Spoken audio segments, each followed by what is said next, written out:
मोहम्मदुर रसूलुल्लाह सल्लल्लाहु अलैहि वसल्लम। और जो एक बार कलमा पढ़ लेता है वो फरोख्त हो चुका, वो बिक चुका मेरे भाई, अल्लाह के नाम बिक चुका। और जो आदमी एक बार बिक चुका उसको कोई दूसरा खरीद नहीं सकता। यहाँ जिसको अल्लाह ताला ने खरीद लिया हो उसको आपके सरकारी मुसलमान खरीद नहीं सकते। इसलिए मेरे भाई अब ना बिकना।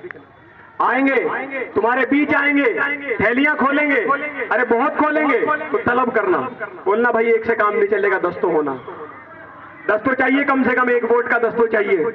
10 गुना लो, क्योंकि 2G में, कॉमनवेल्थ में, IPL में, DLF में, कॉमनवेल्थ में, बिजली में, पानी में, वोटर स्कैम में, यूरिया में बहुत खाए, चौहान साहब बहुत खाए आपके। लेकिन अब आपका नंबर है, आपका नंबर इन खाने वालों को भगाने का है।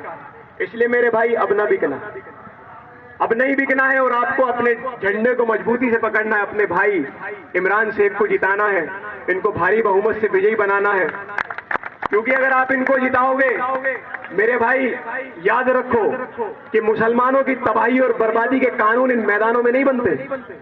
कोई फायदा नहीं है चिल्लाने से। अगर मैं बहुत जोरदार चिल्लाऊंगा तो मेरी आवाज फटेगी, और चिल्लाऊंगा तो मेरे गले से खून निकलेगा, और चिल्लाऊंगा तो आप नाराए तकबीर के नारे को बुलंद करेंगे, लेकिन मेरी आवाज कुछ दूर जाकर खत्म हो जाएगी, मिट जाएगी और कुछ नहीं होगा।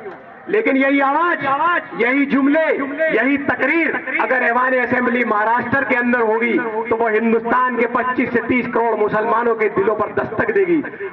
अरे उनके सफों के इत्तेहाद को बढ़ाएगी, उनको मुत्तहिद करेगी, अरे उनके ईमान को जगाएगी और हिंदुस्तान में तुम्हारे मुस्तकबिल को वापस लाएगी। यही फर्क है यहाँ चिल्लाने में और असेंबली में चिल्लाने में। इसलिए मेरे भाई हमारे नुमाइंदों का ऐवान असेंबली में जाना बहुत जरूरी है। अपने भाई इमरान शेख को जिताइए,